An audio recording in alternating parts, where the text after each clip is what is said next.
All right, folks, buckle up. We have a long one for you today. On today's episode, I'm going to take you along for the ride to the 2024 Berkley Science Symposium. So we were lucky enough to get the invite to head down to Houston to see some of the brand new baits for the first time, and most importantly, sit in on discussions with some of the best fisheries biologists and bait scientists in the country. So in true fishing nerd fashion, I took a ton of notes, I recorded audio so that I could come back and share that experience with you guys, and I could report back on everything I learned about bait design, fish behavior, their use of senses, and much more on today's episode of Tackle Talk. Hello, everybody. I'm Bill Dance, and you're listening to Tackle Talk. Welcome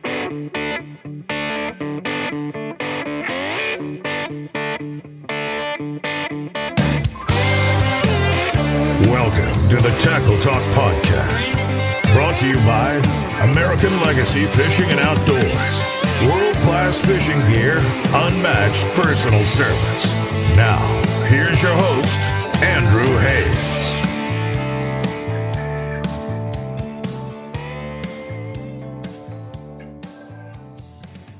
Hey everybody, welcome back to another episode of the Tackle Talk podcast. As always, we are brought to you by American Legacy Fishing and Outdoors. And right now, you can head over to ALF and check out their wide selection of brand new and gently used fishing gear. And if you're looking for that certain rod or reel, but you just can't afford the new price that you're going to see on every other website, you're in luck. Head over to AmericanLegacyFishing.com and check out the used gear. It's something I think it's overlooked a lot, but it might be the best selling point for American Legacy. You can go on there and you can buy that Tatula that you've been looking at for the past 3 months at a much lower price than you could anywhere else because it's slightly used. And when I say slightly used, I can't tell you how many times I've opened up something from ALF that was supposedly used and you look at it, I'm like, I can't tell that this was used. When they say lightly used and they have those descriptions on there, they are very, very conservative with them. So you have great gear at a great price over at American Legacy Fishing in the used section, but you can buy baits, rods, reels, line, whatever you need over at ALF, and you can always save 10% off your order with code TACKLETALK10 on almost everything on the website. Be sure to check out American Legacy Elite if you want to save even more money and get 10% back on all of your orders all year long. They have new gear hitting the website every day. Be sure to check back often. It's www.americanlegacyfishing.com, and as always, be sure to use code TACKLETALK10. All right, folks, we mentioned in the intro here, today's episode is going to be very much one of those, like, you guys get to come as a fly on the wall type episodes, like very similar to our iCast episodes, where I take a couple vacation days from work, I fly down to Florida, I soak in as much info as I can, I keep track of it the whole time, and then I come back and formulate all of that into one really long, informative episode. That's kind of what we're going to do here today. So a little bit of setup here. Berkley Fishing, the giant bait company that we all know and have probably fished quite a few of their baits over the years, they organized a really cool media event this year called the Berkley Labs Science Symposium. And the gist of it is that Berkley set up this 3-day event in Houston, Texas at NASA where they could invite media to fly out and take part in this event and kind of interact with the pros and the scientists and the biologists and their staff in kind of a very intimate one-on-one level. So overall, I don't know the exact number of media that were there. I'd probably guess it was something like 30 media outlets, maybe more, 40 maybe, that were there. Some freshwater, some saltwater, Bassmasters there, In Fisherman is there, all your normals. And this is an event where I guess Berkley seemed to have two goals with this. One, I'm guessing, is to showcase everything that Berkley does, their processes, and really kind of show people how much work goes into their baits. And number two was that they actually did have brand new baits that they were announcing for the first time at this event. So it was kind of an unveiling of two new things that Berkley was going to bring to the market. And people can say what they want about Berkley. I personally like Berkley baits. I fish them quite a bit. In my box right now, you're going to find a couple Berkley Power Blade spinner baits. You're going to find a Berkley Stunna. You're going to find bags of pit bosses. You're going to find a couple different kinds of max scent worms. You're going to have frit sides that I have in one of my boxes. I've got that Nessie.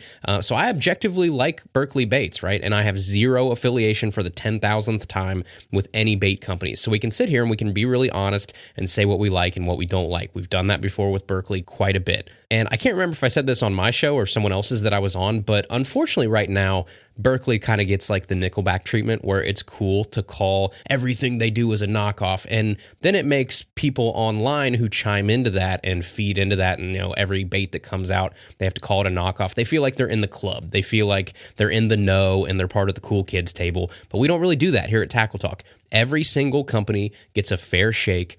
every single company gets looked at objectively in terms of their gear. Is it good? Is it bad? Do we like it? Do we not like it? Is it flawed? We're going to say what we think. And again, there are Berkley baits I like, there are Berkley baits I don't use, but the one thing you cannot say about Berkley, and if you do, you're lying, is that they don't put extensive effort into their baits, into their biology, the science, the testing, the R&D on the bait making side of things. From every brand that I know about in the fishing industry, and I've got to meet a ton of people over the past few years and hear company stories, Berkley seems to do the most work when it comes to development and, testing and taking the science side of fishing really seriously, where a lot of other bait makers might just try and make something that looks good in the water. Berkley, from what I know, really seems to try and understand why things work under the water, what fish behavior is, and that's going to be really evident, obviously, when we go through some of the history of Berkley here that we learned here at this event. So on today's episode, we're going to dive into everything that took place at this event. We'll talk about, a peek behind the curtain at what Berkley really does, their history, how they develop their new baits, and just a good old-fashioned crash course on fish biology, including a ton that I learned for the first time and I will 100% be applying to my fishing in the future. So let's go on this ride together from start to finish. So basically, I hopped on a plane Wednesday morning, bright and early, flew down to Houston, Texas, and the reason this was in Houston, Texas was because they actually held it at NASA. So Berkley, very smartly, I think, on the PR and marketing side, wanted to align this event, which they were calling the Berkley Labs Science Symposium, with a place like NASA that's known for innovation, it's known for pushing boundaries, for discovery. So I think that was really smart just from a pure PR and marketing standpoint. But the first night was more of like cocktail receptions, getting to know everybody, getting to catch up with people, and kind of your normal sort of welcome to an event. But then the next morning, Thursday morning, is really when the fun starts, because Thursday was learning day, at least for me it was. And for a complete fishing nerd like myself, it really was heaven to get there and just soak in information all day about fishing and testing and baits and all kinds of stuff. So the first big focal point of this event, for me anyway, was a huge meeting in one of the theaters, and the Berkley team started to dive into the history of Berkley and then the biology of fish. So real quick history on Berkley for those of you that don't know or may just have an interest in it. We won't spend a ton of time on this, but Berkley was founded way back in like 1932 by the founder Berkley Bedell. He started making his own hand-tied flies, I think it was, and started selling them to a local shop in Iowa. So yes, I guess Berkley technically started as a fly fishing company. And at the time, Berkley Bedell was something like 16 or 17 years old. He's literally using, dog hair and chicken feathers and stuff to make these flies. And then you fast forward, Berkley Bedell starts making leaders. He starts making way more flies, expanding into a spot I think they said was like in the overhead of a grocery store. Then he goes to college, and then he takes this company that is slowly growing into more of like a cable wire leader company, and he eventually starts making nylon leaders. So that's obviously where trilene comes into play back in the day. And then in like the mid 60s, I think, they get into the rod business, and that's where the boom really starts. And then that serves as the catalyst for them to get into soft plastics in the 80s. And then this is where it gets fun. In 1991, the Fish Research Lab at Spirit Lake is opened. And from everything that I've heard and seen and talked to people who have been there, it quite literally sounds like heaven on earth for most of us that listen to the show, myself included. The biological play place, I guess, of testing out bass fishing lures and trying to see what bass, see and feel and hear and taste. And it just seems straight out of like any tackle tester's wildest imagination. So in 1991, the research lab opens. That leads to 50,000 gallons of test tanks and over 200,000 fish being used over the years in research. Then in 1993, they added, I think, another 13,000 gallons of water for the casting lab. And then that, again, sounds like the sweetest thing ever to watch. It's like 13,000 gallons of water where Berkley can essentially get every angle underwater, above water of any lure they want to throw, speed. They can manipulate light sources and weather, and, they can manipulate the current and do tens of thousands of taste tests in this casting tank. And then this is where Mark Sexton, the gentleman that we had on about a year or two ago from Berkley Mac Scent, and still to this day one of my favorite episodes because he's such a wealth of knowledge from fish senses and behaviors and things like that. This is where he really starts talking about how they research and test these fish at the facilities. So the way Mark described it is that Mark and the entire research team over there at Berkley study the meat and potatoes of fishing baits. And then after that, they experiment with the seasonings. And I thought that was a really cool, simple way of explaining their process. Mark basically said that all fish eat meat and potatoes. They eat shad, craws, bream, bugs. But as a biologist focused on attracting and triggering more bites, if the meat and potatoes is like 90% of what makes a fish bite, your whole job is to figure out that other 10%. So what makes a fish more likely to chase, bite, hold on to a bait or a certain presentation, right? Tweaking the sound, tweaking the scent, taste, vibrations. So you know if you have a crankbait where it's like, 76 degrees of range of motion as it wiggles back and forth through the water, do your bites increase over 10,000, fish tests if you drop that angle down to 73 degrees of range of motion? Even if it's just a difference in, 4% of strikes over those 10,000 fish, that's a difference obviously worth looking into, and that's that seasoning on the meat and potatoes. That's really interesting to me. The other big thing that Berkley focuses on, obviously, is the olfactory characteristics of bait, which means the scent. So they have power bait, which is a PVC-based attractant, and then they have gulp, which is a water-based scent. And the difference between water-based scents like gulp is that gulp disperses that scent way more rapidly around the bait. So if you would dye that scent would ooze out of that bait under the water way faster than power bait if you could see it. So that fast dispersion of that scent is great, but the trade-off is, one, you have to recharge your bait a lot, so putting it back in that jar of gulp and kind of re-soaking it. And then two, your bait dries out really easily. Put a piece of gulp on your rod and then leave it on the deck of your boat and run across the lake. It'll be like dried out by the time you get to the other side of the lake. So then you have max scent, which kind of comes on and it's like a hybrid of the two, where they're maximizing that continuous scent distribution without drying out. And then one of the other interesting, philosophical values of Berkley that I learned that I didn't really know is that they don't have patents on their formula. So the max scent formula is not patented. The power bait formula, the gulp formula is not patented. And the reason that they don't patent things in a world where you probably should, or, you want to protect everything as much as you can,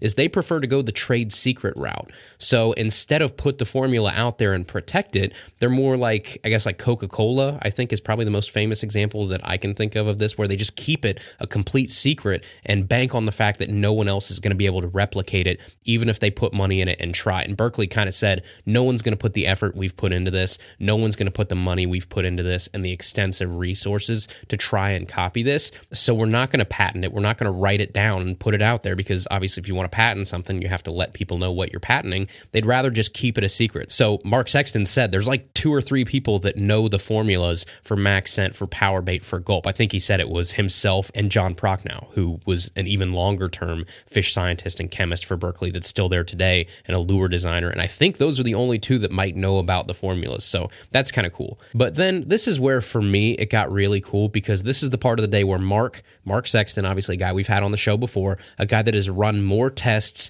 and tested more fish than probably anyone that any of us has ever heard of. He gets up and starts talking about a fish's sensory processing abilities and how they use those senses to hunt. And for the next hour or so in this kind of seminar, I learned so much. So let's learn together. I'm going to recap kind of what Mark talked about. Mark obviously has a master's in fisheries biology. He's got 27 years of experience in fishing R&D, and that's who Berkley hires for this type of thing. It's the people that, yes, they're scholarly, yes, they're experts in the fisheries biology field, but they also want to make sure that these guys are anglers at heart, and I think that really shows through when you listen to someone like Mark talk about these things, right? When we had Mark on, it was pretty evident. Mark is not just a nerdy guy that knows about fish. He's a nerdy angler that knows about fish and knows about what fish like, what they don't like, what they react to. So he's always making that parallel and that bridge to fishing, where a lot of other biologists don't really do that for you, and you have to do that step yourself. So when I go through and I'm reading all of these, scholarly articles and stuff like I like to do, you have to make the connection a lot of times to fishing. testing. You have to say, all right, what did I just learn about a fish's sense of eyesight or smell or whatever, and how do I apply that to fishing? Berkley and Mark Sexton and all those guys kind of do that step for you, which is really cool to hear. So when they research something like gulp, Mark said they went through, I think, 260 formulations of gulp before they finally got it right. And that's the kind of stuff that they do behind the scenes over at Spirit Lake, Iowa at their fish lab. So then Mark talked about the success rate of their studies. So when they go through, they're doing all of these testing procedures and stuff in the lab on these certain fish in terms of strike rate, catch rates, colors, scent, everything that they test for. He said the results they determine in the lab are reflected in real-life field tests on lakes with wild fish about 95% of the time. And that's kind of funny to me. If you guys remember back when we had Jimmy Houston on, Jimmy told a story about a guy, and I actually told Mark this like during one of the breaks. I said it's interesting to hear you guys talk about the parallels between in the lab and in tanks because, you know, cynically, sometimes to me, I'm like, fish can get trained on certain things. So I don't believe anything I see in just a test tank, right? I want to see if it really performs out on the water because I told him, Jimmy told us a story about when he was out there and, you know, he was starting to market products and stuff. He had a guy call him and try and sell him on the Snatrix.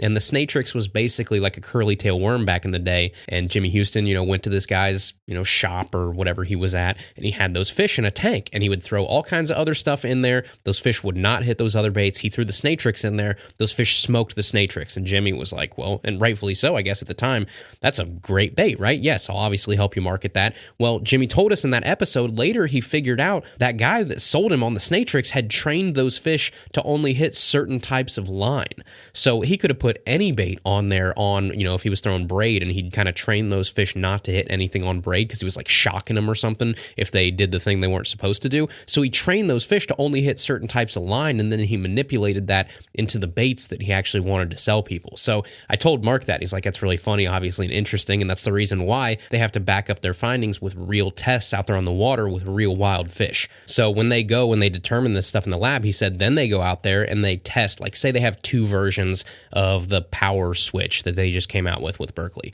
Well, they'll test them in the labs, they'll come to their conclusions, and then they'll take that out and they'll fish them side by side for like 6 days in a row and eliminate every variable possible. So they're isolating and eliminating everything that could be wrong out there on the water. They're fishing them side by side, making the same casts to the same fish in the same conditions. And he said 95% of the time, their results they find in the lab will mirror those results out on the lake. So as a tester or a experimenter or something like, Mark and John and those guys are, that gives you what Mark said was that warm, fuzzy feeling, right? Where you're able to back up your findings in the lab out there on the water. So then Mark concluded by saying that when they're testing things at Spirit Lake, they basically have 4 golden rules before they start testing if you want to kind of come work for them in the test tanks. Number 1, you are not a fish. And, obviously some of these you laugh at because they're so simple. But what Mark means by that is that you don't want to go in and infer what a fish thinks or does or likes. You must test for it. You must back up what you're trying to say with actual test results. You can't just think you know what's best. That's obviously what the testing is for because you are not a fish.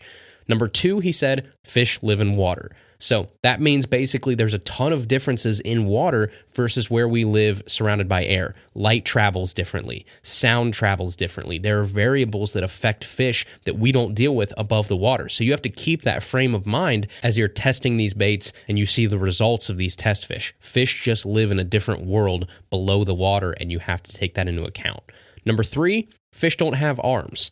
And at first, I didn't know what he meant by that, but then it made sense when they explained it. Basically, when we react to something, so you throw me, your wallet or keys or something like that, what am I going to do? I'm immediately going to raise my hand and try and catch them. That's what we do as humans. Fish don't have that ability. So if you throw something at a fish or a fish wants to react, how does it do it? With its mouth. So that's obviously the important part of fish. You have to remember, if you're going to pick something up or if you're going to catch something, they do it with their mouth and nothing else. So I thought that was kind of an interesting frame of mind. And then number 4, he said, oil and water do not mix. And I know that's something that we all learned in chemistry class in high school, but the entire bass fishing community, I think, forgets that sometimes in terms of fish sense. So we'll get more of that here in a little bit. But that's on the testing side. So now let's get to the fish senses themselves. And the senses of a fish are olfactory, which is the smell, gustatory, I think is how you say it. That's taste. They have sight, they have touch, they have their inner ear, which is their hearing and their balance, and then they have their lateral line, which is vibration. So we're going to break these down as Mark did in the seminar, and we're going to talk about some of those nuances that even I didn't know. So if we want to start with smell, he said a bass's best sense is smell because it's the only sense on a fish that goes straight to that fish's brain. He said every other sense goes through some series of nerves or channels or something before it hits the brain, but the sense of smell goes directly to the brain. So remember that. Here's another one I thought was interesting. He said a fish's sense of smell is 1,000 times better than a human's. So you have to think of a fish's smell, I guess, in terms of it's surrounded by water. So that water, he said, makes like a stew of smells. It's not just one smell. You're not just walking into grandma's house and getting hit in the face with the smell of cookies because you weren't smelling anything really before that, and then you walk in. That's not what fish do. Fish are constantly bombarded by molecules that they have to sift through of different smells. So he said it's the amount of that smell that's important to a fish. And it's the change in that amount of certain smells that changes their behavior. So it's more like a bird dog, I guess. Like if you've ever seen a bird dog pick up the scent on the trail or something, that bird dog is smelling 1,000 things in the woods, and then boom, it catches that scent. That's kind of the same thing with fish. Like a fish is getting bombarded by all of these different smells, and it's just what's strongest and what changes the most in the quickest amount of time. And then if you want to look at the number of odor receptors that are in our nose versus, that same bird dog versus a fish, he said a human has about 5 million odor receptors in their nose. That's a lot, obviously. But a dog has about 200 million to 1 billion odor receptors in their nose. And then a bass has up to 5 billion odor receptors, so 1,000 times better than a human and up to 25 times better than certain dogs. So that's a serious sense of smell that you're dealing with on the fish side. And then here's where we round back to one of the golden rules. He said number 4, obviously, back a minute ago, was that oil and water do not mix. So he said the way that bass smell things is that it actually has to be dispersed in the water. And you know what doesn't mix or disperse into water? It's oils. So that's the problem with a lot of fish attractants and sprays out there on the market from Berkley's perspective. Take something like Jack's Juice or Bang or any of those other things that we used to spray from like the aerosol cans. Those things that supposedly had scent that we loved. You ever like spray your bait with one of those things? You dunk it in the water. It leaves that big oil slick on top of the water and you're like, yeah, that's what I want, right? That obviously has to just, ooze smell and stuff in the water, and those fish have to be able to smell that. Nope. Oil and water don't mix. So Mark basically said any type of spray that does that does absolutely nothing. So in fact, I have a quote here. I actually wrote it down. He said, while oil-based attractants have an odor to humans, oil scent is undetected by fish. So there you go. That's a pretty firm stance from a guy with 3 decades of studying fish day in and day out. He said oil-based attractants do nothing. So now let's move on to taste. Mark said pretty confidently that Berkley has more data than anyone in the industry when it comes to taste and smell. And he said that fish basically like a mixture of things when it comes to taste, kind of like humans do. So think of like eating a steak.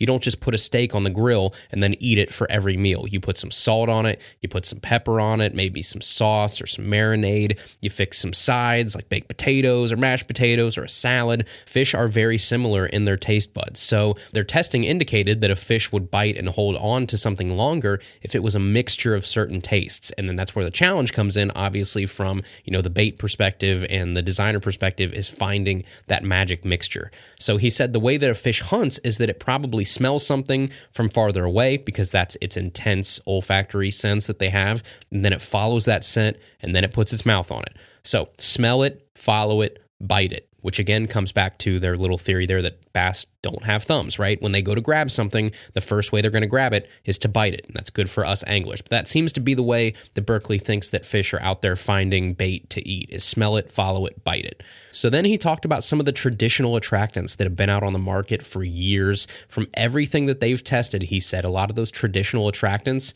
aren't actually benefits. So salt, coffee scent, garlic, those don't increase your catch rates. He also said that bass don't like sunscreen, they don't like certain soaps or detergents, they don't like nicotine. So a lot of the things that we could have on our fingers at any given time could negatively affect your bait if you're handling it with bare hands. So there's taste. Next, we're going to go to sight. So Berkley basically said they've found that fish have really good eyesight, but the problem is that water doesn't do good things for eyesight. So they said in perfectly clear, calm water conditions, bass can only see about 50 feet. So that in itself was cool to me. I didn't realize that that was all they could see. And I guess 50 feet's not anything to scoff at, but I would have probably guessed under perfect conditions, slick, calm, crystal clear water, they could probably see longer than that, but I guess not. One of the other coolest things I learned in terms of eyesight is that fish have monocular and binocular vision. And they have monocular vision, which means that they have eyes like on either side of their head, and then they look polar opposite ways. So that's obviously good. They can see almost 360 degrees with like the exception of directly behind them. And that's awesome. But when it comes to the pursuit of a bait, they utilize their binocular vision, where it's more like ours, where like they're on the front of their head. And they do that by wagging their head when they're chasing a bait. So how do they do that? Well, even though those eyes are, say, looking like 3 o'clock and 6 o'clock most of the time because they're on the sides of their face, when they chase a bait, that head wags back and forth as they kick their tail, and then one eye looks at the bait, and then the other eye looks at the bait. One eye looks at the bait, the other eye looks at the bait. So it's like right eye, left eye, as this fish swims in pursuit of this bait. And he said that happens anywhere from like a foot to 10 inches from the bait, according to the presentation they put on. So I thought that was really interesting to hear. Their vision changes when they're in pursuit of a bait at close range. Some other points I wrote down here: bass cannot see UV light. They were very confident on that one through testing. Then they got into colors. And as far as colors go, bass can actually see red better than they can see green. But if you remember back to our episode about colors in water, red is the first color to disappear underwater. And Mark confirmed that in the presentation too. So that's why we always lean toward greens. Green is an objectively good color for bass baits. And then he said bass can obviously tell the difference from red to green, as we all know. But he also confirmed something that I've been told my whole life, but I've never had anybody scientifically tell me was true. He said that yellow and white are basically the same to fish. So that's why chartreuse probably works really well. When a bass sees chartreuse, it sees white. And that's cool to hear, but that doesn't mean that, white and chartreuse are completely equal under the water. That could be the reason why chartreuse works so well in dirty water. Maybe it just looks like white, but it shows up a little better. So in muddy water, chartreuse might just be a more visible white, which again would make sense why it works so well for us. Another big thing that Mark confirmed, bass see black and blue as the same thing. And we kind of already knew that, but it's nice again to hear someone smarter than us say it and confirm it. So your black and blue jig looks black to that fish. But again, that doesn't mean that there's absolutely no difference between black and blue to a fish. It just means they're not seeing the color. They can probably still see shadings of black that are different between black and blue. So if you have something that's really bright blue and then a really dark black, they can probably still see the contrast on that. So think of like a black and white photo, and if you were wearing a bright blue shirt with a black A on it, and then you took that photo in black and white, you'd still be able to see the letter A. It would just be two different shades of black and gray. And that's kind of what we're talking about here when we talk about them seeing different colors as the same. And then this was my favorite part. He said that bass can tell black and green apart, which is why that makes dark green pumpkin such a great bait color. He said it's because of the contrast. And if you've ever listened to this show for any amount of time, you know that I talk all the time about liking contrast between certain colors. Dark baits with light undertones. My favorite jig of all time is literally black and green pumpkin. I make them myself. I would tie them up.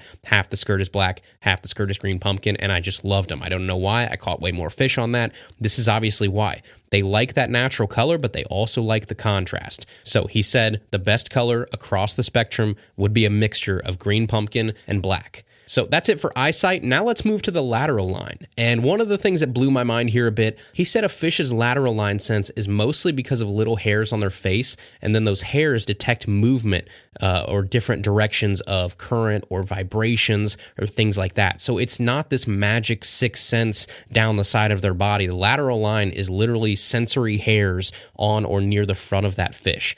And then one of the biggest things I took away from this whole event, Mark said that a bass's lateral line only detects movement within something like 3 to 5 feet of the fish. That's it.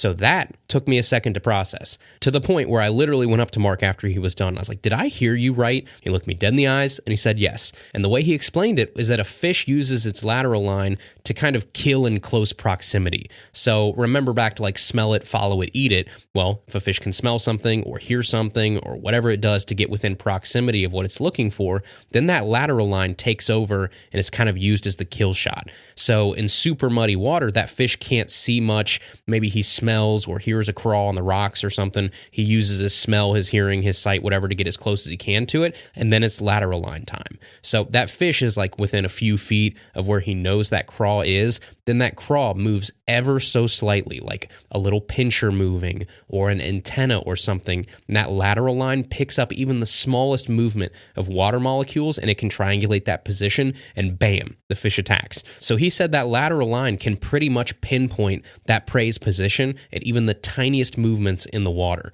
So that to me was really cool, because when I was talking to Mark, I was like, I've always been told the lateral line is this like magic sixth sense where, a fish can feel stuff underwater. So it's muddy water, the fish can't see anything. I throw a chatterbait 20 feet away from it. It finds that chatterbait because of its lateral line, things like that. And he said, yeah, that's just absolutely not true. So that was interesting to me. According to the folks we spoke to this week, a fish's lateral line plays a big part in close proximity location of prey.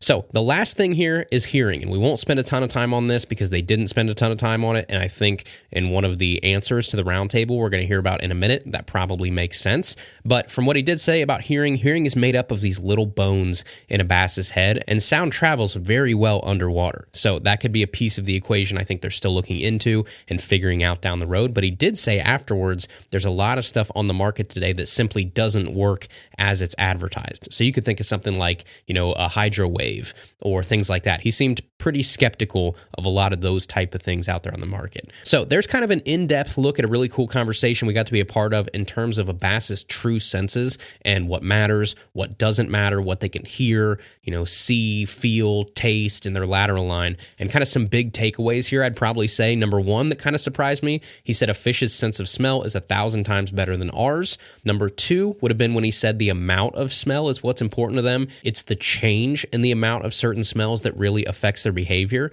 Number three would be, even though oil-based attractants have an odor to humans, oil scent is undetectable by fish. Number four was that fish prefer mixtures of things when it comes to taste, kind of like humans do.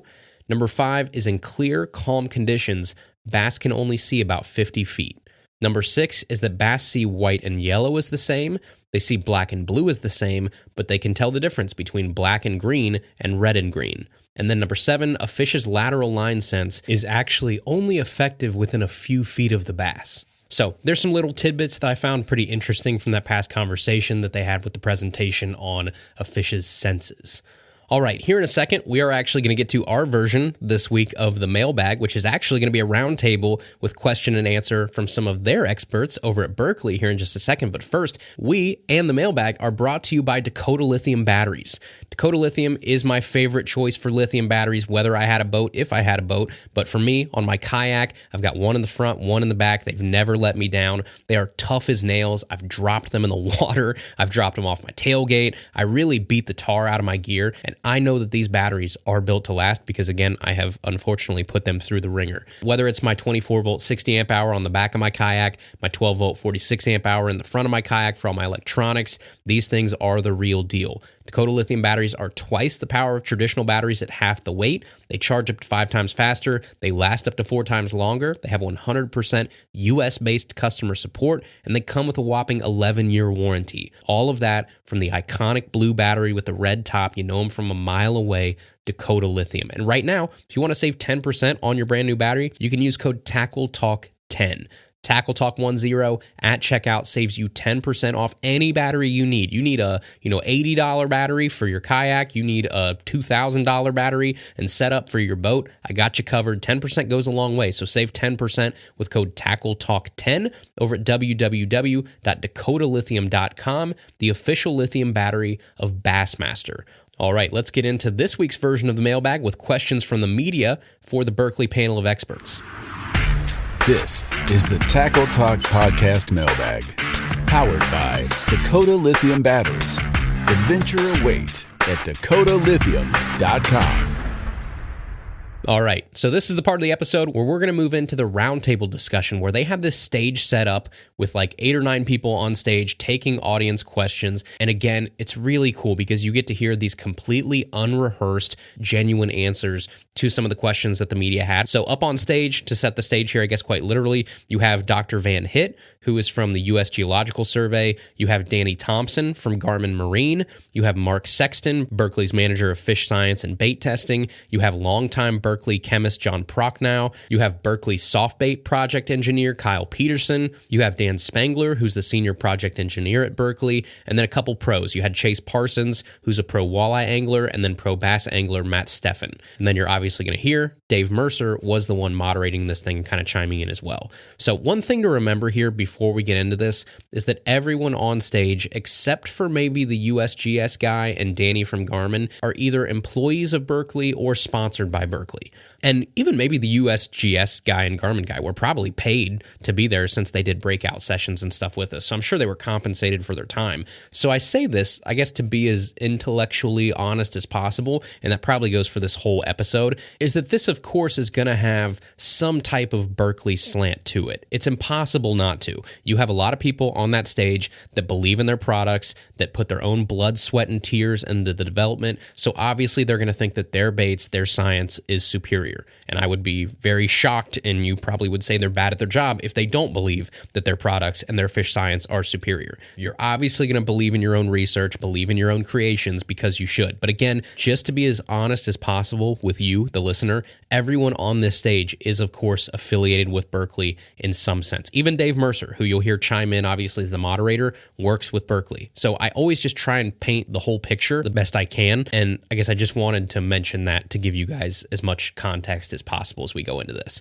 So what I actually did, and I hope the audio turns out okay on this, is I sort of incognito recorded a bit of this conversation so that you could hear firsthand the answers from some of the guys on stage. And then we can obviously break it up and we can talk a little bit more about each of those answers. So I cut those down to just a couple of the more interesting questions that they were asked. And I'm going to break this up and talk in between, give some commentary, sort of recap the answers and give you guys more of a fly on the wall feel for this part. So the audio may not be great, especially for some of the questions. I might just read the questions to you after I listen back to it and insert them in so that you can actually hear what was being asked, because the people in the audience don't have microphones, but you should be able to hear the responses pretty well. So let's transport back to the panel discussion with the Berkeley team and some of the media's questions.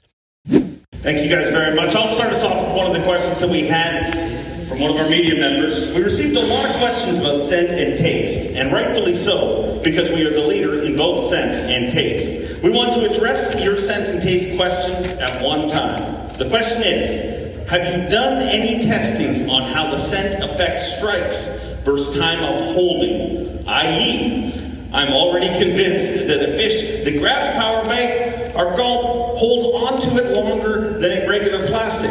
But is it really hard to validate it gets more strikes than an unscented bait? Can you convince me in this case? Yeah, we obviously we do the taste test in the aquarium, and that is retention time, so that's merely taste. But we also, the track that goes around 30,000 gallons of water, and it's a little angler that pulls things around. Normally we use for hard baits. However, we have done a lot of soft bait testing there. So you put a rig in there, this robot pulls it around the tank, and you can drag soft baits in there. So then you count the number of strikes, right? Gulp always beat power bait, every single time. Also in field testing, gulp versus power bait, gulp caught more fish every single time. So just those two tests told us that gulp gets more strikes, and it has to be attributed to the scent field. We tested gulp on so many different species, I mean around the world literally, in Japan to England to Canada, Mexico, South America. Every single time gulp won in field tests. So yeah, I mean it's obviously gets more strikes, and we know the tastes are going to hold on, so yeah, it definitely gets more strikes. It's proven. We did a lot of testing on walleyes as well with gulp. We went to Loch School a couple times, pulling spinner rigs, 2 hook rigs, and we had 4 anglers. One had a power bait worm, one had Proc, you were part of this testing, one had a gulp worm, and one had a live night crawler. And we did this like 3 different times, and gulp beat live night crawlers 2 out of 3 times. And the reason for that is that you're losing your live bait, and the power bait one just got destroyed compared to gulp too. So, it's a cross-species type of a bait, and that again proved that they were probably following it, and that scent closed the deal. So, a little more ammo. I think from my perspective, as somebody who covers events, it's kind of my job to expose the lies of the anglers, really. Everybody's trying to keep secrets. But you don't have to look any further than what's happened the last number of years. You really, truly know the difference it makes. Not when you get in a sponsored pros boat. Of course, Mike Iaconelli's he's sitting in the front row still, ladies and gentlemen. That's how big that contract was. Normally he's gone by this time. Talk to anybody. I don't care if it's the Bass Pro Tour, it's the Bassmaster Elite Series. People were literally meeting people in parking lots in the middle of the night to buy Maxent the last number of years. And specifically covering events, I watched, and it shocked me as an angler because I believe in the product. But it shocked me to watch as an angler. I'm covering an event, and I'm watching. I think an event that Josh Bertrand actually won on the St. Lawrence River. And I'll throw their names out there. They're not here anyways. Bobby Lane was fishing, and it was a drift in the river. And Wesley Strader was fishing right beside us, exact same drift. They were working together, talking to each other, and Wesley had nothing. Bobby Lane had gone through 2 different limits of fish, called his way up to where he was, and he was moving to another spot. He rolled over to Wesley Strader, threw him a pack of Maxent. This is when they first came out, and nobody had it. And literally, I watched a guy who had fished that drift for an hour and a half limit out within 20 minutes. So it really, truly, and if you want to see how much of a difference it makes, look in people's boats that have to catch fish for a living. When a bait has truly made it, in my opinion, it's when it's in everybody's boat. And Maxent is definitely one of those baits. So there you go. You heard Dave start off there asking the question, and then Mark Sexton chimes in and talks about the gulp versus power bait deal there, and gulp outperforms power bait in a pure 1-to-1 test almost every time. So it gets more strikes, and if you really want to capitalize on scent and you're okay with re-soaking your baits and keeping them scented and changing baits out because they're going to dry out, gulp outperforms power bait, which I thought was interesting because in the bass world, power bait is much more prevalent than gulp. And then you hear Mercer talk again about the craziness on tour of people, buying Maxent in the back alley like a drug deal at night for those smallmouth tournaments up north especially. All right, let's keep going here with clip number 2. All right, next question. I know everyone has seen scenarios in which a particular lure or type of lure, Berkley or otherwise, seems to be a fish catching machine. For 2, 3, or 4 years, it becomes all the rage and adorns the front deck of every bass boat. And then, slowly, and sometimes very quickly, said lure or lures becomes just another has-been, gathering dust in the garage or growing mold on the bottom of the drywall. You can tell a writer that sent this question in. A dry well that's not so dry. What has changed? The fish or the fishermen? Does that happen because the fish actually adapt and learn avoidance techniques when said lure comes along? Or is it simply a change in anglers and marketing experts who are always looking for or selling a better mousetrap? I'll answer part of this question. So when I think of lures and when we develop lures at Berkley, we optimize the baits for maximum catch rates and performance. We've done it all through. Chase Parsons can definitely mention flicker shad, all the way through bass hard baits, Berkley Dine. What we do and our ability to analyze baits, break different action codes, and build better mousetraps that literally side by side outperform 3 or 4 to 1 head-to-head in the field. Those baits are not what is changing. Those will always be great baits. What I think is it's a fad, but it's also interest. Like, what's always interesting is how anglers see things like, this is the new cool mousetrap. And then the other thing is, if the baits are great, they buy the baits. Like, they buy the baits. We have an exclusive color program in flicker shad. It's a proven bait, and every single year we unleash new colors with these different consumers. Everybody buys them. They get sold out. But I feel like that helps the traction of those baits. So with regard to, are the baits no longer good? Is it the fishermen? Yeah, partly the fishermen. It's not the bait. I think the bait, if you build a good bait, it's always going to be a great fish catching bait. And we've proven that with our baits. But I feel like people are always interested in what's next. So we've actually done some testing in our labs several years ago about fish memory and how they remember things. Usually negative experiences, but in that same racetrack, we put in like 30 largemouth bass. And these fish are all virgin fish. They've never seen another lure. They've only eaten dry, pelletized food. They all come from fish farms, so they've never been predisposed. And we ran a red rattle trap around this. That's how long ago it was. And we let it go for like 3 days. And every single fish in there, and we turned the hooks over, but they would hit it and let it go. Hit it and let it go. And then the brain realized, although that looks like food and I can fit it in my mouth, it's not food. I'm getting nothing out of this. So they stopped hitting it after about 3 days. So then about every 2 weeks, we would run the same bait around with the same fish. And it took about 2 weeks, and then like one hit it again. There was one fish that it took up to 6 months before that fish hit it again. And a large part of a largemouth's brain is attributed to memory. So that will definitely have something to do, especially in overfish situations. Everyone's throwing slobber knockers, right? You catch every bass in that lake or that pond, they're going to remember that stuff. And it's not exactly a positive experience to jab a hook through your face and go somewhere where you can't breathe and get light shining in your eyes with a camera. I think that's negative. So fish do have decent memories. Tell me how you really feel. I shoot an incredible amount of underwater footage, way too much than I should. Last year I spent 40 days swimming and fishing. What I've learned from that too, and most often we're shooting it without using hooks. And the whole reason I don't use hooks is because it's freaking hard to get a fish to eat in front of your camera. Then it's also really hard to get them to eat in focus and in center and frame. So if you get one to eat, you want to try and get multiple attempts so you get the shot. And even in that situation, you notice that the fish quickly respond to lack of a reward. I mean, right away, you're not pulling, but they learn quickly if they're not getting something from it, which they want, that nutrients, they don't return to it. So there you hear the question about lures falling in and out of style.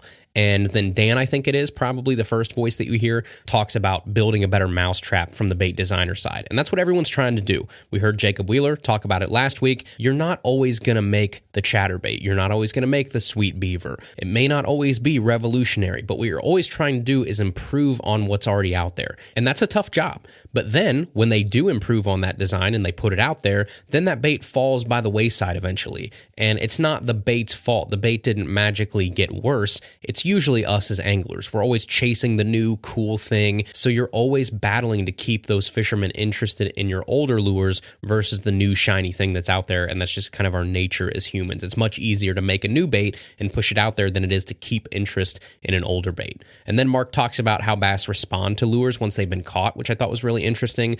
Those fish he was talking about where they hit the rattle trap and then they stop hitting the rattle trap because they got smart. And he said it would take anywhere from 2 weeks to 6 months before they would finally start hitting that thing again. And that was with no hooks. So those fish aren't getting hooked. There's no pain, no nothing. That's just from biting something and not getting a reward. So I have to imagine it's probably even more dramatic when you are hooking those fish, taking them out of water, taking pictures, doing all that kind of stuff. And then Dave is right. He talked about his underwater photography again, and without hooks, fish stop hitting things very quickly. They learn, they retain information, and they become conditioned pretty quickly in what to eat and what not to eat. So next, I'll skip over this question because it's not super prevalent to us. Someone asked about testing on saltwater fish, and then we basically got a little bit of information that, a lot of saltwater fish act like bass, and then I followed up with this question right here. So piggybacking off that, if we take it to the scent and the taste side, have you guys noticed any measurable differences as you test with largemouth, smallmouth spots in terms of response to scent and taste? That's a very good question. We actually did quite a bit of smallmouth testing this year on MaxScent. A quick story, when we launched MaxScent, we really didn't know how good it was for smallmouth as it is. Thankfully, we always tell you we did, but we really didn't. We do most of our testing on largemouth because they're more accessible. Physiologically speaking, they're very, very similar to smallmouth, right? The only true difference is how they go about their lives, their behavior differences.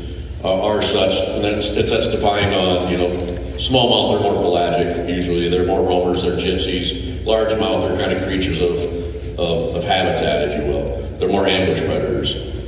So in our testing this year, and it's a great segue timing-wise, it was about identical. Largemouth and smallmouth prefer the same. The percentage difference between bait A and B to largemouth was the exact same as smallmouth. That was a nice little, okay. So the neat thing is, we are going to dive into that the next couple of years. We're going to start formulating max scent, not on shelf in research type terms. Can we make a bait better for smallmouth than largemouth? Because smallmouth generally eat more crayfish than largemouth, just from what I've read. And maybe we can do something that's smallmouth oriented, but it's tough since they're so close genetically to largemouth. So my favorite part about that answer right there is the very last little bit. And Mark said something that I haven't heard ever anywhere else yet. Mark confirmed that they're going to start experimenting with different max scent formulas for different species of bass. So different ones for smallmouth than for largemouth. And he did say in the next few years, and then he followed up with just in the lab, not on the shelf. But that's a pretty big piece of information that I didn't know yet. And I haven't heard that anywhere else. So in the next 5 years, I guess, when you guys are, at the store and you see two different types of flatworms, one for smallmouth and one for largemouth, remember this episode. All right, let's keep it going here. The next question is a little hard to hear, so I'll just say it. Someone asks if Berkley scientists believe that fish can feel and react to the presence of sonar. That's a good question. I can tell you, physiologically speaking, the amount of hertz that these guys are running out of their units, a fish can't feel that. However, you can hear a depth finder, right? You can hear it, and it's really, really fast. And that's moving water molecules, but not really that far, right? A sound pressure wave is just compression of certain molecules, and then it actually pushes these, and it creates these voids. And that differential is how fish feel things. We don't believe that fish can feel something. We don't. And it's a be a good argument. We'll need a couple beers. But I think what the deal is now people on forward facing can see these fish and they scatter away. Well, maybe they were scattering away before we even had forward facing. We may not even have seen it. The boat's pushing water. You might have dropped the hatch. You dropped your can of beer, whatever. You made a plop in the water, or you hooked a fish and it got off. Something could have spooked it that made them spook away. I don't think it's a sonar. Yeah, and I think that goes back to the screenshot I showed earlier. I never would have thought, being a walleye guy from Minnesota, that, a fish was spooking from a boat 25 feet of water, but they clearly are. So I think we know what we didn't know back then is a big piece of it. The other thing, too, is, a lot of people are chasing fish nowadays. When you got 30 power switches coming at you from all different directions, and you got all these walleye boats or bass boats chasing fish down now, that didn't happen in the past. So, there's a lot to it in a lot of different aspects, so that's what I think. Yeah. Everybody agrees? Chase, no different in the walleye world? Oh, okay, that was a great answer. Thank you for all your effort today.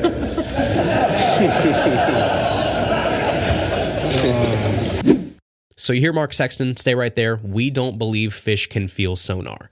And he's way smarter than I am and most of all of us listening. So with almost 30 years of testing on fish, I don't take that declaration very lightly.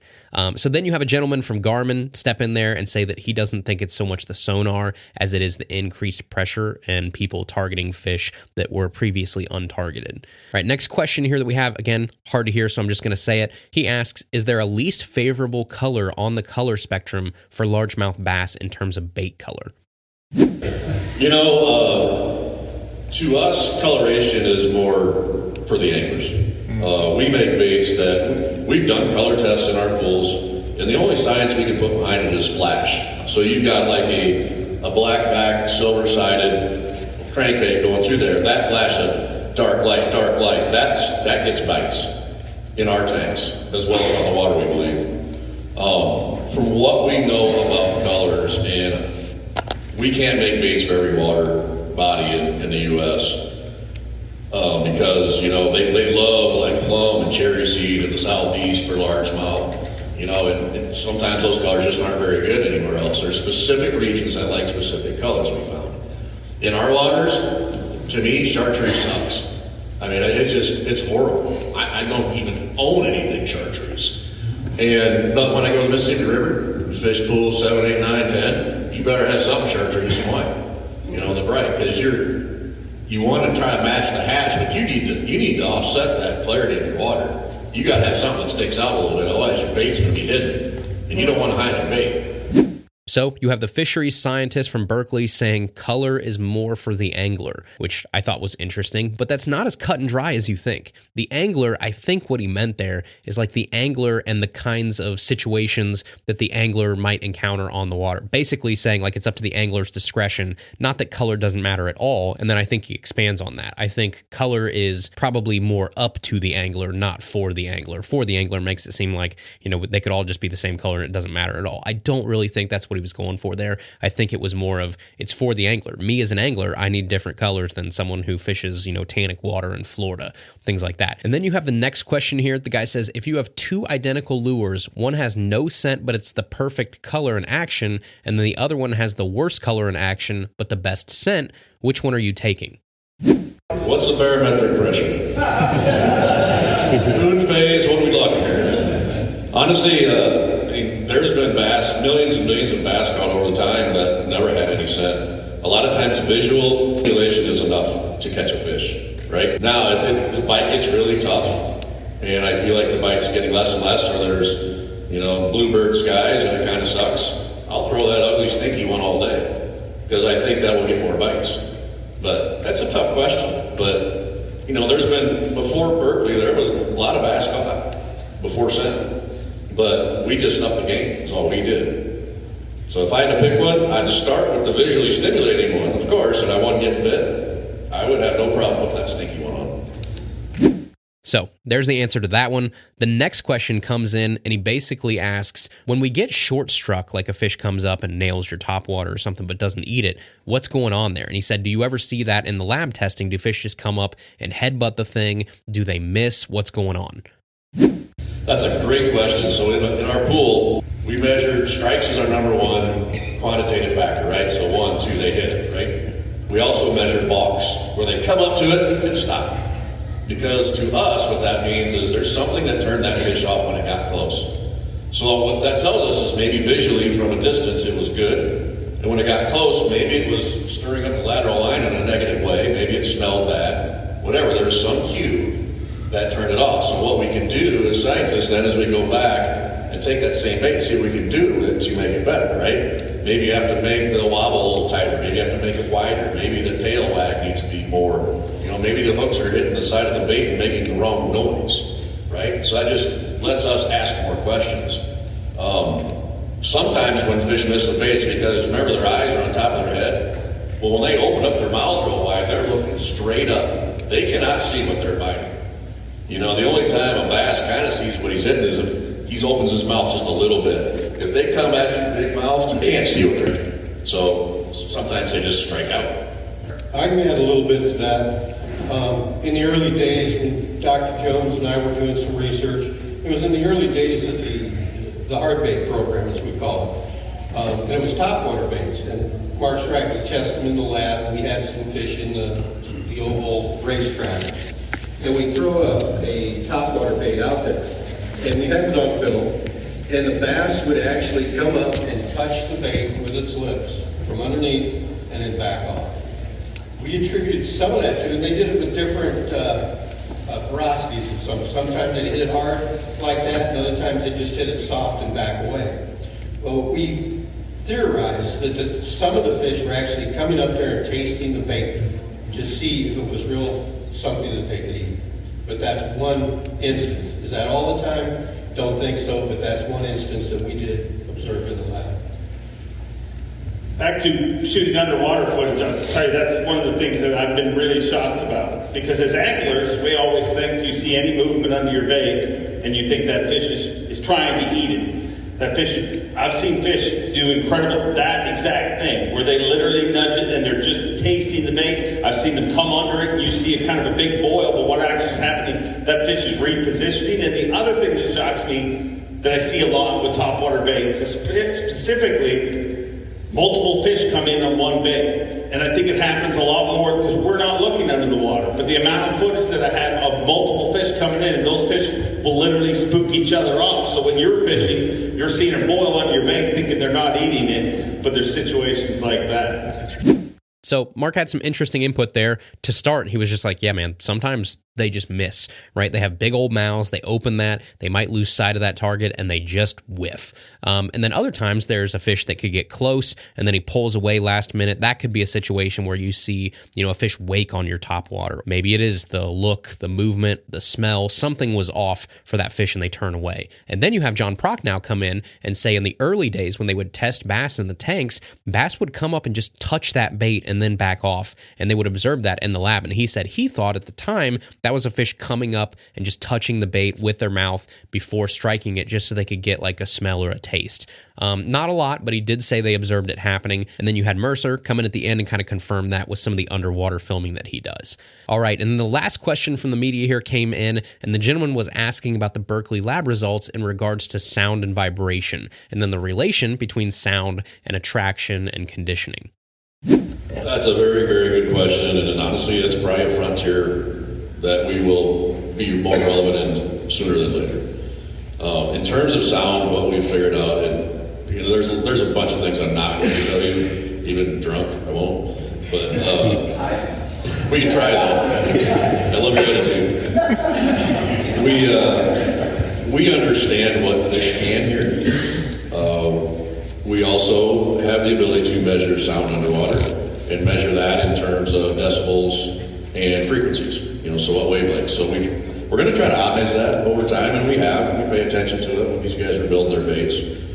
In terms of vibration, so I'll give you an example of slobber knocker.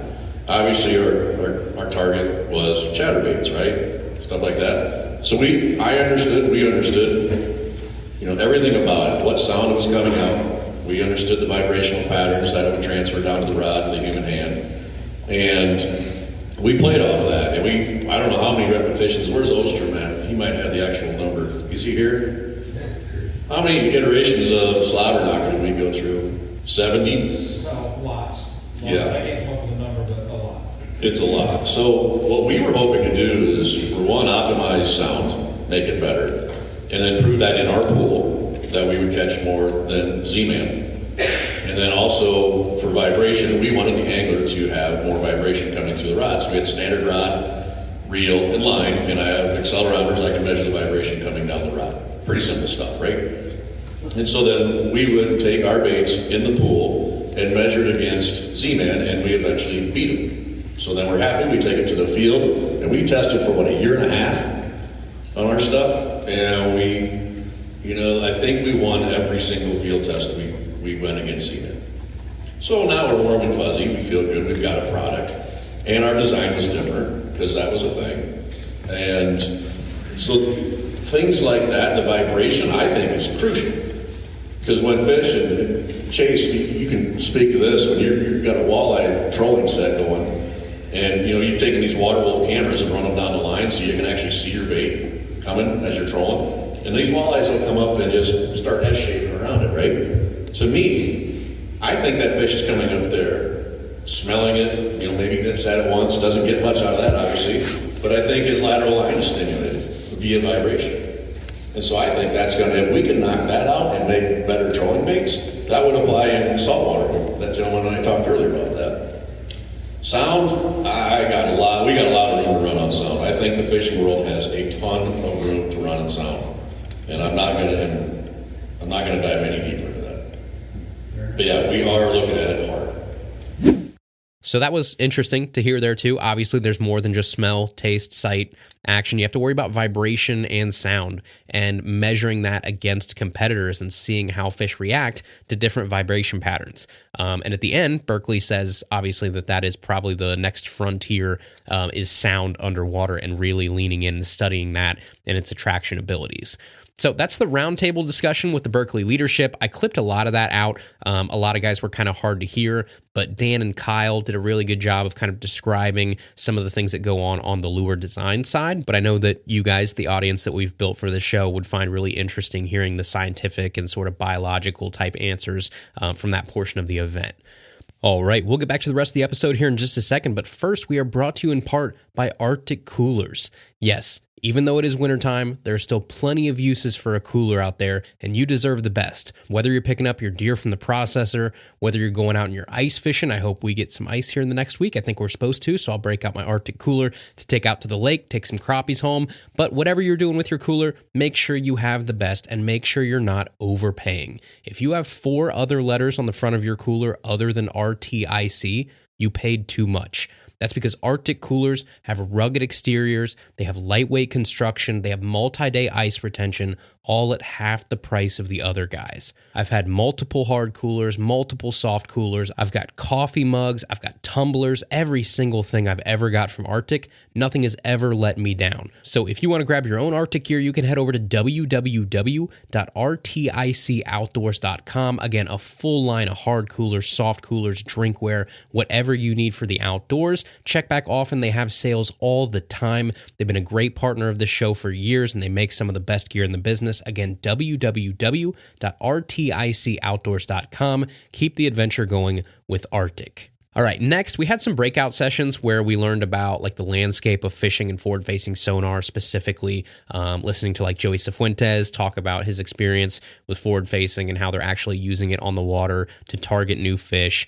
There was another seminar about using AI in fishing and the research that's being done to use AI to identify exact scale patterns of individual fish and track them for studies. But then came the big one, and that was going outside to the test tank just outside of the NASA facility and trying out brand new lures never before seen from Berkley. So this is now the portion of the show where we're going to talk about the 2 specific baits that they unveiled at this event for the first time, and then social media and the internet saw them immediately afterwards, and I'm sure a lot of you guys have probably seen them by now. So the 2 brand new baits from Berkley that they unveiled at this event were the Berkley Kredge and the Berkley Finisher. They also talked about the Berkley Power Switch, but the Power Switch has been out for a little bit, so I won't spend a ton of time on that because it's already on the market. But the other 2, designed by Berkley, are marketed as forward-facing sonar-optimized baits.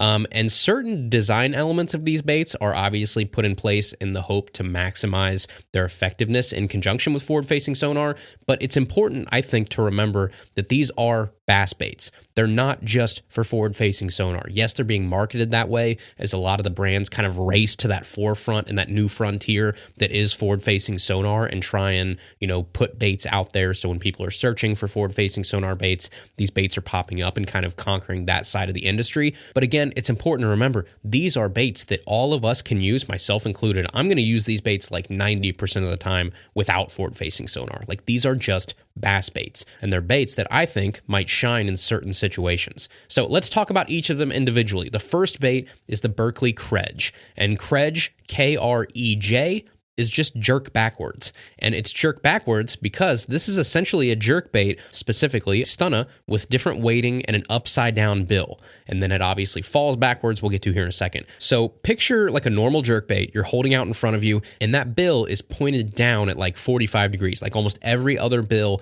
in the world is, every square bill, that type of thing, right? The bill is pointed down toward the bottom of the bait.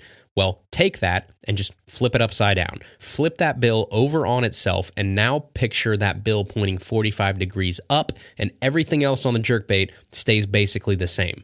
That's what the Berkley Kredge is. And now you're probably thinking, well, what the heck does that do, right? Why do I want an upside down bill? What it does, in conjunction with like the fairly heavy weighting and the internals of this bait, is it allows this bait to kind of free fall. But it doesn't just fall or sink like most other baits where they just sort of lower in the water. This bait shimmies hard on the fall, like a really impressive back and forth rocking shimmy action. And here's the kicker: when you pull it forward and then let it fall, it falls backwards. It backslides from where it came from. So picture, like I guess for the sake of this, let's talk forward-facing sonar for a second. Say you see a fish following your bait, and it's right below your bait or right beside your bait. You lift this bait up, and then it falls right back in that fish's face. So even if you don't have forward-facing sonar and you're just working this bait normally, it's like a rise and fall bait, but it's falling where it came from. So if there were fish in the area that we're looking at it, it doesn't just go away from them and fall, 2 feet to the right or the left or something, it falls kind of right back where it came from, again, sliding right back in that fish's face. So again, I think it's a really cool concept, and hats off and credit where credit is due, because that's an action and a bait that I personally have never seen before. And the specs here from the Berkley Kredge, it comes in one size. It's a size 100, so it's 100 millimeters long. It's half an ounce. It comes in with 2 size 6 Fusion 19 hooks, and it has a pretty fast sink rate of about 1 foot per second. So right off the bat, one of the cool things about this to me is that it has a 100 size jerkbait body, same size within like 10 millimeters at least. Think of like a Megabass Vision 110, like just a normal regular size jerkbait, or the Stunna that we had before, right? Think of the Stunna.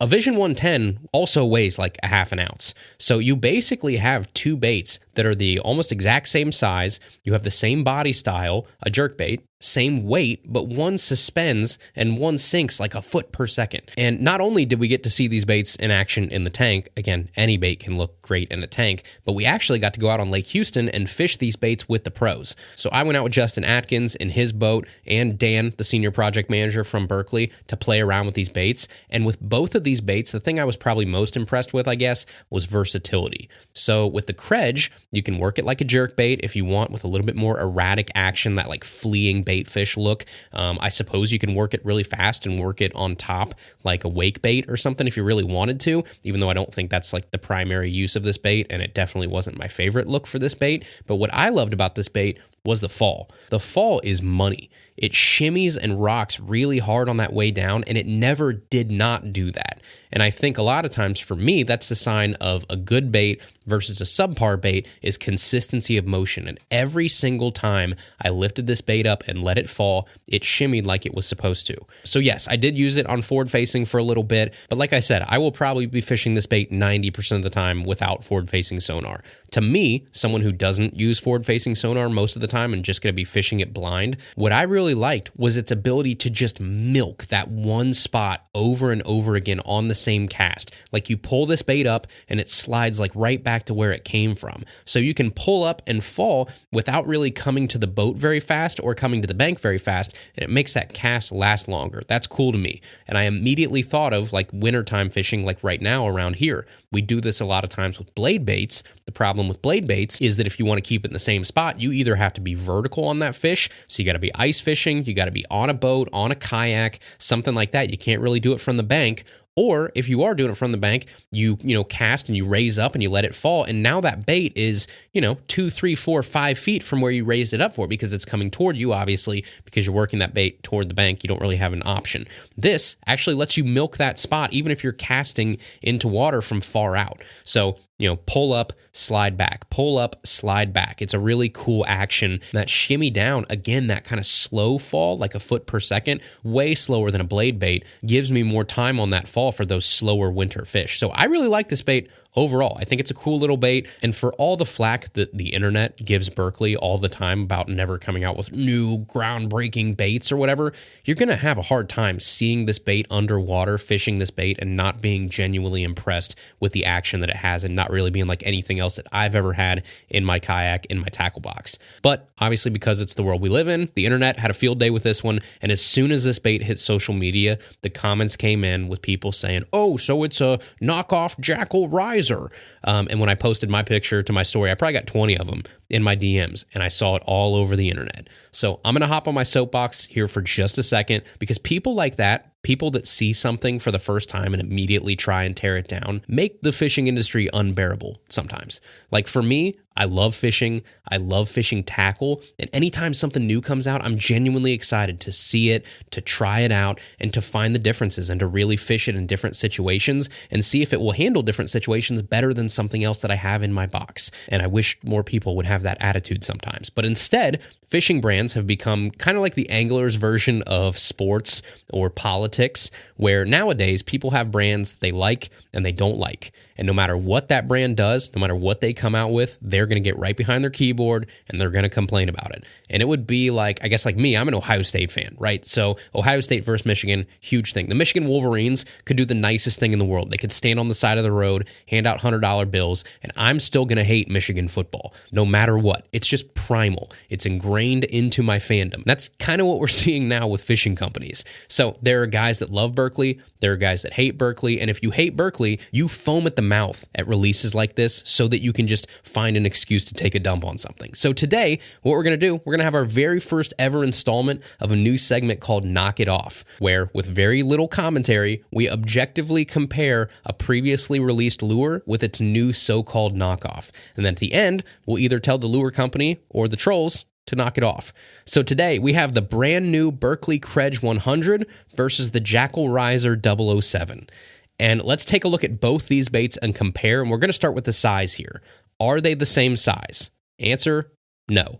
The Berkley Kredge is 100 millimeters, which converts to about 3.93 inches. The Jackal Riser 007 is 2.75 inches. So we have almost a 1.2 inch difference in these baits, which is a lot. Jackal Riser, very small bait. Kredge, normal jerkbait size. Now let's go to weight. Do they weigh the same? No. The Jackal Riser weighs 5/16 of an ounce.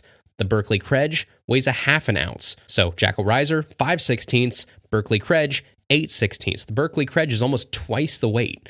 How about price? Are they the same price? No, they're not. Jackal Riser, $18.99. Berkley Kredge, $14.99. But let's get to some important ones, right? You could have very similar baits that have different weights, different sizes, things like that. Let's start with a real easy one. Are they at least the same technique? No. Jackal Riser is a topwater bait. It's marketed as a topwater bait. It is, above all else, a bait you work on top of the water column. The Berkley Kredge is an unlimited depth, subsurface, like rise and fall jerk bait. So this is a bait meant to be worked pretty deep versus a Jackal Riser, which is literally a topwater bait. But you might say, but what if I wanted to fish them similar? Do they at least like fall the same if I wanted to fish the Jackal Riser like a Kredge? No. Jackal Riser doesn't have any action on the fall, and it does not fall quickly. It is, again, a topwater bait. Berkley Kredge falls very fast at about 1 foot per second and aggressively shimmies on the fall backwards. Okay, but what about the bills, right? This was the thing that a lot of people on the internet said. Do the bills have the same angle? No, they do not. Plain and simple. But what about the line tie? They have very similar line ties, I'm assuming, at least, with similar bills. No. The Jackal Riser just has a hole punched in that lip and then a split ring. The Berkley Kredge has a fixed, direct line tie. What about the bill itself? Are they at least made of the same material? No. The Jackal Riser has a very thin, one-sheet metal bill. The Berkley Kredge has more of a traditional jerkbait bill. It's just upside down, so a very thick, clear plastic bill. So, in summary here, they are different sizes, they are different weights, they have different price points, they fall differently, they have different actions, they have different bill angles, different bill material, different line ties, and are even completely different techniques, with one being a topwater and one being a deep bait. So I'm going to close on the Berkley Kredge with this. If anyone out there is trying to tell you that a fast-sinking, aggressively shimmying, backsliding, rise and fall type jerkbait is a knockoff of a topwater lure, they are either being intentionally dishonest or they don't know what they're talking about. So that is the Berkley Kredge, and I'm going to go to bat for this because I liked it. It was cool. It looked unique. It looked different. That's what I'm always looking for with new baits. Yes, people and trolls on the internet can dump on it, but when you see it out on the water, when you fish it, it really is at least a bait. That's what we ask for all the time, or for these companies to try and give us something new and different, and this does that. So the Berkley Kredge, if you're interested in something like that, it's like $14.99. It's not these $20, $25 baits that are out there. I think they're supposed to hit stores maybe in a week or two, something like that. But if it's something that you do, like deeper fishing, if you want that sort of slow shimmy fall, might be worth grabbing one for $15 and trying out. Okay, so that's the Berkley Kredge. Now let's move to the second bait here, which is the Berkley Finisher. And this little bait, again, to me, screams versatility. I don't know how else to describe this bait except picture like a smaller, heavier jerkbait with no bill at all, and then a flat stomach and more of like an arched back. And I'll be honest, it does not look like much in the package or in your hand in terms of action, because there's no bill, there's no fins, there's no anything like that. This little bait has a wide range of uses once you actually get it in the water. So it's going to come in 3 sizes, a 5, a 7, a 9. Your 5 is very small at like 2 inches long, but it weighs 1/3 of an ounce, so a very heavy little bait. The 7 comes in at 275 in terms of inches, and it weighs a half an ounce. And then your 9 is 3.5 inches, and it's 3/4 of an ounce. So again, very short, heavy baits, relatively speaking.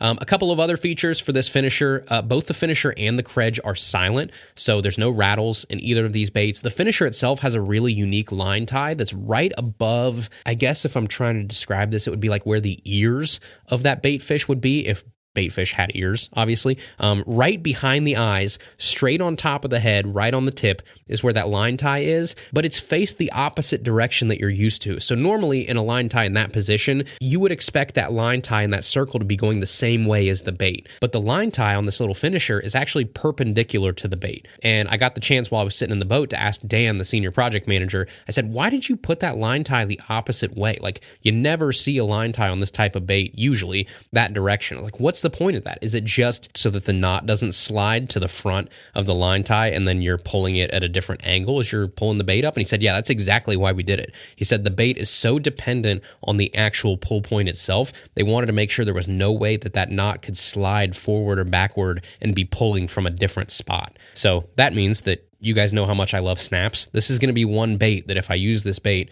I'm not going to put a snap on. I'm going to direct tie to this bait and throw it that way because that's how they designed it and that's how they actually wanted it to be thrown, to the point that they put the line tie the opposite way so that there would be no different angles that it could be pulling from and no moving of your knot. So if they don't want the knot moving, my snap is really going to move. So I'm not going to do that on this bait.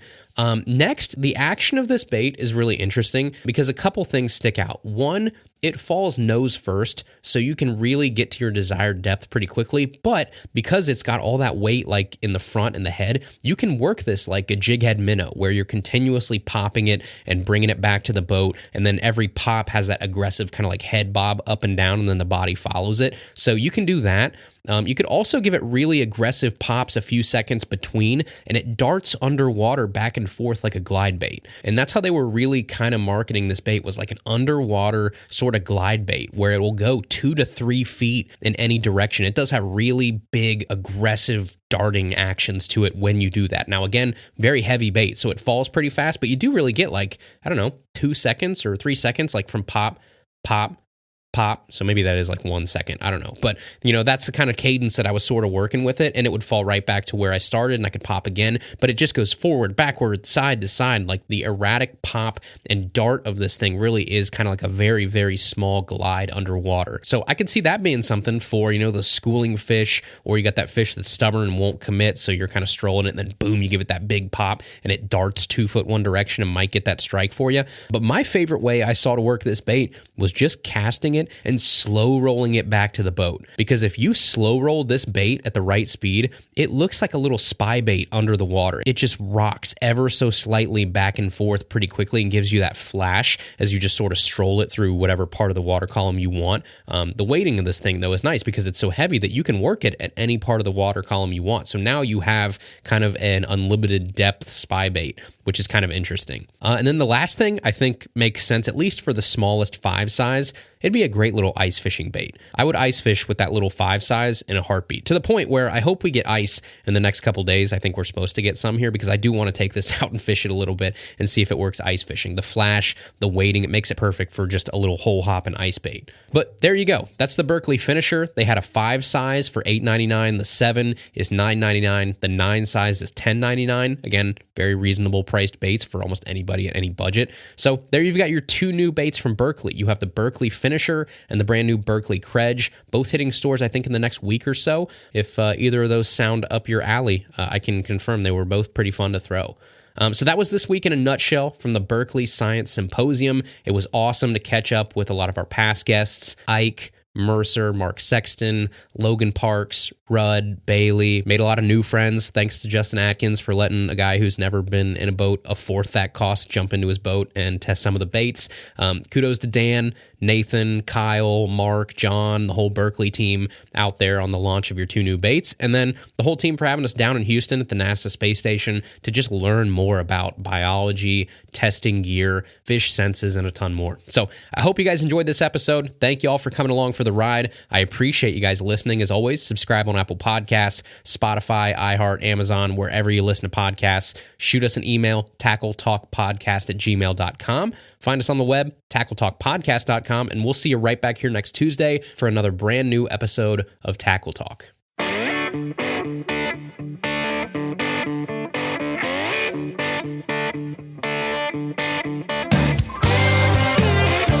Thank you for listening to the Tackle Talk podcast. Tackle Talk is produced by Andrew Hayes. Copyright 2021. Please subscribe on Apple Podcasts, Spotify, or wherever you listen to podcasts.